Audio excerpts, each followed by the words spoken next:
ಕೈಲಾಗದ ಹೇಳಿಯಂತೆ ಮತ್ತೊಬ್ಬರ ಕಿವಿಯಲ್ಲಿ ಸುಳ್ಳಿನ ಪುಂಗಿಯನಾದ ಊದಿ ಕಳಿಸಿಕೊಟ್ಟು ಇಲ್ಲಿ ನೀನು ಸೂರ ಸಿಕ್ಕಾಮಣಿಯಂತೆ ಮಾಡಿ ಮೇಲೆ ಸಿಗರೇಟ್ ಸೇತು ಕೂತಿರಲ್ಲ ನಾಯಕ ದಳಪತಿ.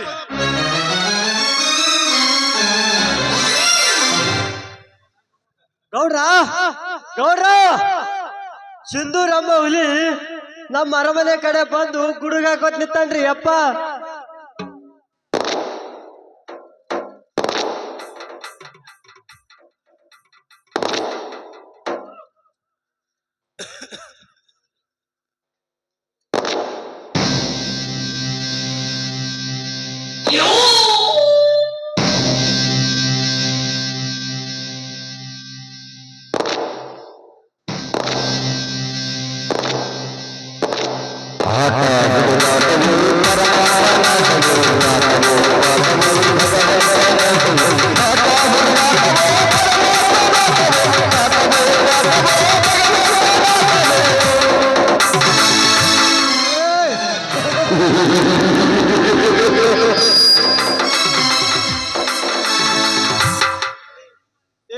ಈ ಊರ ವಾಲಿಕಾರ ಕೊನ್ನಿ ಗುಂಡಿಗೆ ಹುಪ್ಪಿಸಿಕೊಂಡು ಬಾಣದಂತೆ ನಾಡಗೌಡನ ಮನೆಗೆ ಕಾಲಿಟ್ಟಿದ್ದಲ್ಲ ಯಾಕೆ? ನಾಡಗೋಡ ಈ ಸಿಂಧೂರ ಕಾಣವಿಲ್ಲದ ವಿನಾಕಾಣ ಮತ್ತೊಬ್ಬರ ಮನೆಗೆ ಕಾಲಿಡುವುದು ಗೊತ್ತಿಲ್ಲ. ನಿನ್ನೆಲ್ಲ ಒಂದು ಪ್ರಶ್ನೆ ಕೇಳಿಕೊಂಡು ಹೋಗಲು ಬಂದಿದ್ದೇನೆ. ಪ್ರಶ್ನೆ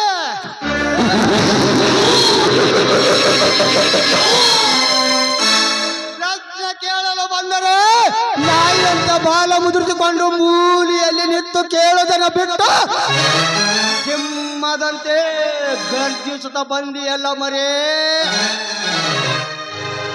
ನಾಡಗೋಡ ನಿನ್ನ ಮೋಸ ಕುತಂತ್ರ ಕಾರ್ಯ ವೈಖರಿಯನ್ನು ಕಂಡು ನಿನ್ನ ಅರಮನೆಯಲ್ಲಿರುವ ನಡಗೊಂಬಕ್ಕೆ ಕಟ್ಟಿ ಸೀಮೆಎಣ್ಣೆ ಉಕ್ಕಿ ಬೆಂಕಿ ಹಚ್ಚಿ ಸುಟ್ಟರು ನನ್ನ ಆವೇಶ ರೋಷ ಕಮ್ಮಿ ಆಗಲ್ಲ.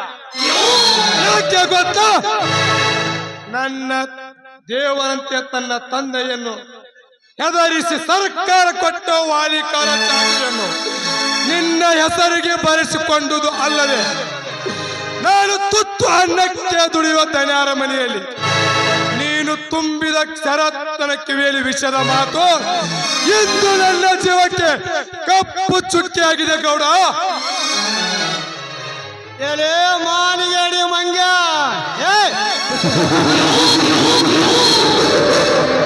ಈ ನಾಡಗೌಡ ಅಷ್ಟೊಂದು ಸಣ್ಣತನದ ಬುದ್ಧಿಯವನು ಅಲ್ಲ. ಇನ್ನೂ ನಿನ್ನ ಜಮೀನದ ಬಗ್ಗೆ ಏನು ಅರಿತುಕೊಳ್ಳದೆ ಕೂಸು ಎಚ್ಚರ ತಪ್ಪಿ ಹುಚ್ಚರಂತೆ ನನ್ನ ತಟ್ಟೆಗೆ ಬಂದರೆ ನೀನು ಚಟ್ಟ ಕಟ್ಟಲು ಸಿದ್ಧ ಮಾಡ್ತಾನೆ. ಎಚ್ಚರ ಎಚ್ಚರ ನಾಡಗೋಡ ನೀನು ಕೊಡುವ ಎಚ್ಚರ ಶಬ್ದ ನಾನು ಮೆಟ್ಟಿಕೊಳ್ಳುವ ಮೆಟ್ಟಿನ ಸಮಾನ. ನಿನ್ನಂತ ನೀಚ ತಾಯಿಗಾಡ ದಣಿಕರಿಗೆ ಎಂದೂ ತಲೆ ತಗ್ಗಿಸಲಿರುವಲ್ಲ ಈ ಸಿಂಧೂರ ಹುಲಿ.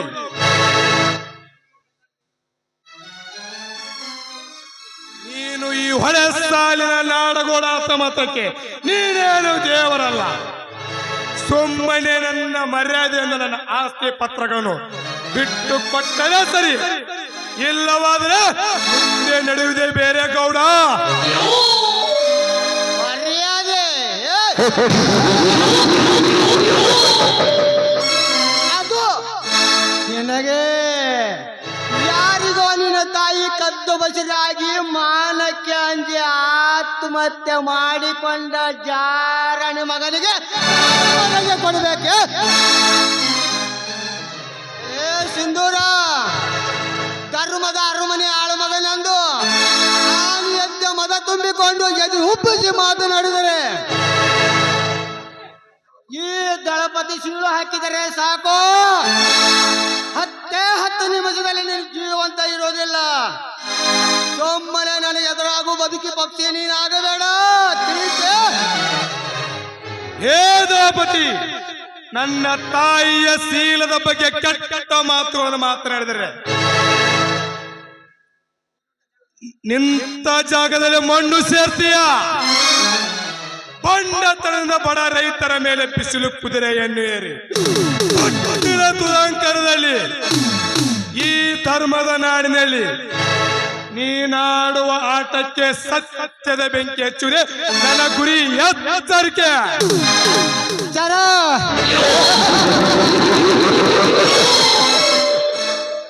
ಇಲ್ಲೇ ನನಗೆ ಮುನ್ನೆಚ್ಚರಿಕೆ ಕೊಡುವ ಹಂದಿ ಯಾಕ ಮೈಯೆಲ್ಲ ಇಷ್ಟ ತುಂಬಿಕೊಂಡ ಕಾಳಿಂಗ ಸರಪದೊಡನೆ ಸರ್ಸಾಡುವ ಸೋಮಸ ಸುಮ್ಮನೆ ನನ್ನ ಸಿಟ್ಟು ನೆತ್ತಿಗೇರಿಸಬೇಡ. ಬಂದ ದಾರಿಗೆ ಸುಂಕವಿಲ್ಲದೊಂದು ಮನಿ ಸೇರ್ಕೊಳ್ಳೇ ಬಚ್ಚ ಬಚ್ಚ ಬಚ್ಚ ನಾನಲ್ಲ.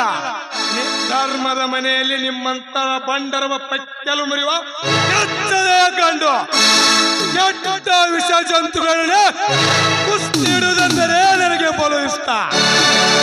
ಎದೆ ಗುಂಡಿಗೆ ಗಟ್ಟಿದವನು ಎದುರಿಗೆ ನಿಂತು ರಣರಂಗದಲ್ಲಿ ಯುದ್ಧ ಮಾಡುವುದೇ ನನ್ನ ಅಭ್ಯಾಸ.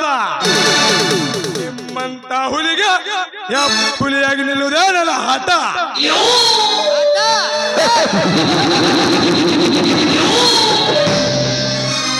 ನನ್ನೊಂದಿಗೆ ಹಠ ಬಿದ್ದು ನಿನ್ನ ಘಟ ಕಳೆದುಕೊಳ್ಳಬೇಡ.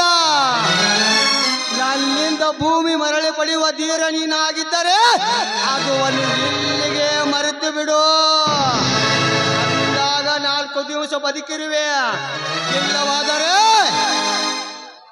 ಗೌಡ ಎಂದು ನಾನು ಅನಂತನಾಗಿ ಬೀದಿಗೆ ಬಿದ್ದಿರೋನಲ್ಲ. ಅಂದೇ ನನ್ನ ಜೀವದ ಮೇಲೆ ಎಳ್ಳೂ ಕಾಳಷ್ಟು ಆಸೆ ಇಲ್ಲ. ಬಡವರ ಪುಂಡಾಟಿಕೆಯಿಂದ ಅವರ ಬದುಕಿನಲ್ಲಿ ನೀನಾಡುವ ಸ್ವಾರ್ಥದ ಅಟ್ಟವಾಸವನ್ನು ಸುಟ್ಟು ಸುಡುಗಾಡ ಸೇರುವವರೆಗೂ ನನ್ನ ಹೋರಾಟ ನಿಲ್ಲೋದಿಲ್ಲ. ನನ್ನ ಮೇಲೆ ಅಪ್ಪಿ ತಪ್ಪಿ ಕಾರಾಸ್ಥಾನ ನಡೆಸಲು ಬಂದರೆ ಅವತ್ತೇ ವಿರಿ ಬಿಸಿಲಿನಲ್ಲಿ ಅಂತ್ಯಕ್ರಿಯೆ ಆಗುತ್ತೆ. ಜೋಕೆ ಎಲೆ ನನ್ನ ಪ್ರಾಣ ಪಕ್ಷಿ ಹಾರಿಸಲೆಂದು ನನ್ನಂತ 100 ವೀರ ನಾಯಿಗಳು ನನ್ನ ಅರಮನೆಗೆ ಬಂದು ನನ್ನ ಪವರ್ ಗೊತ್ತಾದ ಮೇಲೆ ಓಡಿ ಹೋಗಿದ್ದಾರೆ. ಅಂತರದಲ್ಲಿ ನನ್ನ ಹೆಸರು ಕೇಳಿದ ಕ್ಷಣವೇ ಇಡೀ ಕರ್ನಾಟಕ ಜನತೆಯ ಭೂಕಂಪದಂತೆ ಗಡಗಡನೆ ನಡುಗುವಾಗ ನಿನ್ನಂತ ನರಸತ್ತ ಹಿಲಿಗೆ ಹುಲಿ ತರಲು ಸಾಧ್ಯವೇ? ಸಿಂಧೂರ ಮುಂದ ಕಾದು ನೋಡು ಈ ನಾಡುಗೋಡನ ಕಾರಿಸ್ತನದ ಅಬ್ಬರವನ್ನು. ನಾಡಗೋಡ ನಿನ್ನ ಬಂಡತನದ ಅಬ್ಬರವನ್ನು ಈ ಸಿಂಧೂರನೆಂಬ ಸೇಡಿನ ಸುನಾಮಿಗೆ ಸಿಕ್ಕು ದಿಕ್ಕು ಗಾಳಿಗೆ ಹಾರಿಸಲು ಕಂಕಣ ತೊಟ್ಟು ನಿಂತಿದ್ದೇನೆ. ಗೌಡ ನನ್ನ ಆಸ್ತಿ ಪತ್ರಗಳನ್ನು ಬಿಟ್ಟು ಕೊಟ್ಟರೆ ಸರಿ. ಕಾನೂನಿನ ಪ್ರಕಾರ ಸರ್ಕಾರ ಕೊಟ್ಟ ವಾಲಿಕಾರ ಚಾಕರಿಯನ್ನು ಬಿಟ್ಟು ಕೊಟ್ಟರೆ ಸರಿ. ಇಲ್ಲವಾದರೆ ಮುಂದೆ ನಡೆಯುವುದೇ ಬೇರೆ. ಗೌಡ ಕಾನೂನು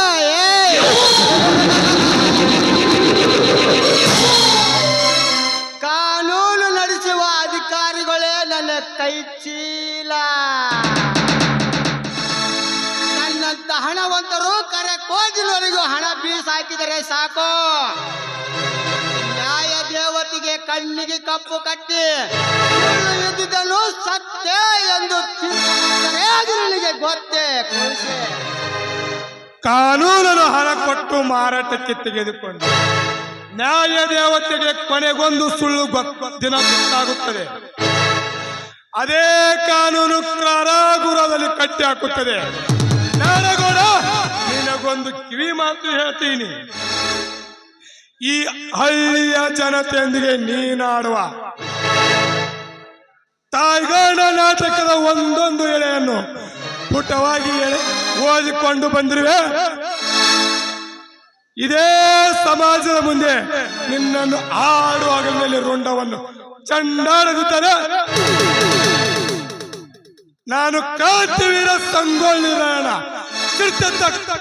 ರಾಯಣ್ಣನ ಮಗನೇ ಅಲ್ಲ. ಬರ್ತೀನಿ, ಬರುವಾಗ ಸಾಕ್ಷಿ ತವೆತ್ತು ತಗೊಂಡು ಬರ್ತೀನಿ.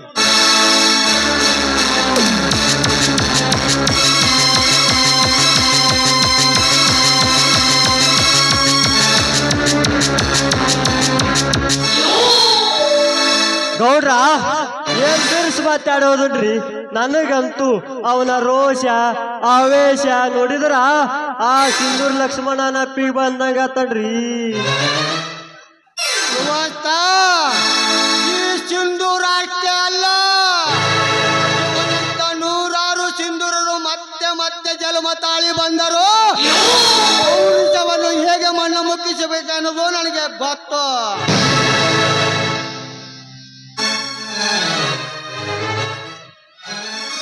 ನಮಸ್ಕಾರ. 7 ಹೊರಸಲ್ಲ ನಾಡಗೌಡರಿಗೆ.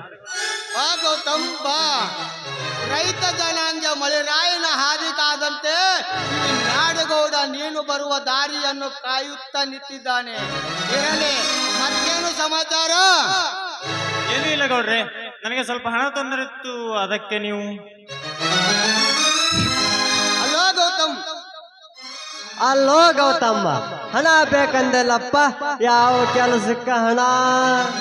ಏನೂ ಇಲ್ಲ ಯಜಮಾನ್ರೆ, ನಾನೊಂದು ಹೊಸ ಉದ್ಯೋಗ ಶುರು ಮಾಡ್ಬೇಕಂತ ಮಾಡಿದ್ದೇನೆ.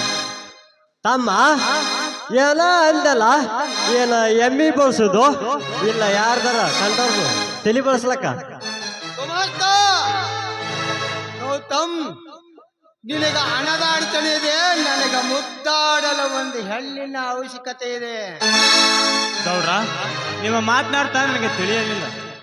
ಅಲ್ಲೋ ತಮ್ಮ, ನಿನಗಿಷ್ಟು ತಿಳಿಲಿಲ್ಲ? ನಮ್ಮ ಗೌಡ್ರಿ ಮೈ ಒತ್ತಾಕ್, ಕೈ ಒತ್ತಾಕ್, ತಲಿ ಒರ್ಸಾಕ್ ಒಂದು ಚಂದ ಹೊಡಿಬೇಡ ತಮ್ಮ, ತಿಳಿತಿಲ್ಲ? ತಿಳಿತು ಬಿಡ್ರಿ ಹಿರಿಯರ. ತಿಳಿದುಕೊಂಡ ಮೇಲೆ ಇನ್ನೇತಕ್ಕೆ ತಡ? ಬಾಯಿ ಬಿತ್ತಿ ಕೇಳು, ಎಷ್ಟು ಹಣ ಬೇಕಂದು. ತಾವು ದೊಡ್ಡವರು, ದಯಾಳು ಗುಣ ತೆಗೆದುಕೊಂಡು ನನಗೆ 10 ಲಕ್ಷ ರೂಪಾಯಿ ಕೊಟ್ಟರೆ ಈ ನಿಮ್ಮ ಉಪಕಾರವನ್ನು ಯಾವತ್ತೂ ಮರೆಯುವುದಿಲ್ಲ ಈ ಬಡವ. 2 ಲಕ್ಷ?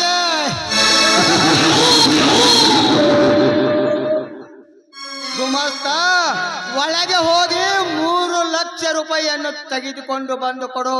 ಆಯ್ತ್ರಿ ಗೌಡ್ರ.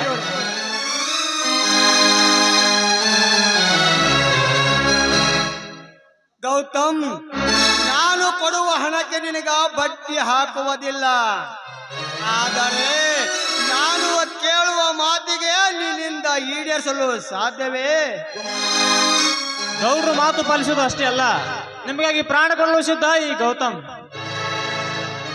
ಗೌತಮ್, ನಿನ್ನ ಪ್ರಾಣಕ್ಕಿಂತ ಹೆಚ್ಚಿಗಿದ್ದ ನಿನ್ನ ಅಣ್ಣನ ಹೆಂಡತಿಯನ್ನು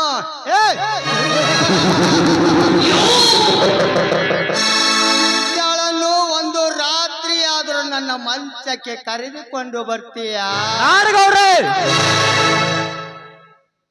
ಶಾಂತವಾಗು ಗೌತಮ್, ಶಾಂತವಾಗು.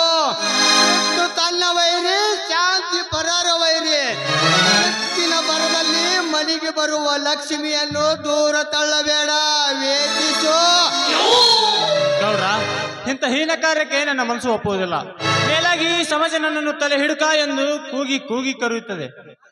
ಸಮಾಜ?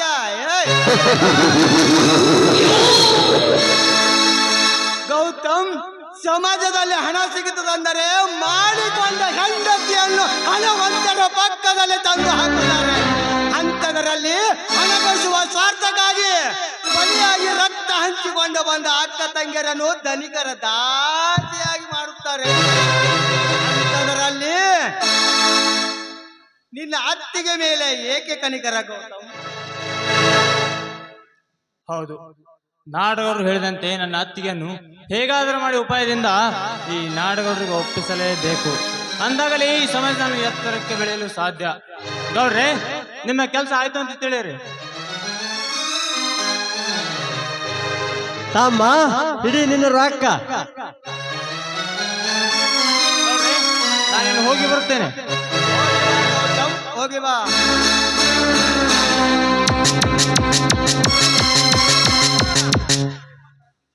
ಗುಮಾಸ್ತ ಕೈಯಲ್ಲಿ ಕಾಂಚನವಿದ್ದರೆ ಈ ಸಮಾಜ ಅಷ್ಟೇ ಅಲ್ಲ ಇಡೀ ಪ್ರಪಂಚವನ್ನು ಮುಂಗೈಯಲ್ಲಿ ಹಿಡಿದುಕೊಂಡು ಬುಗಾರಿ ಆಟ ಆಡಿಸಬಹುದು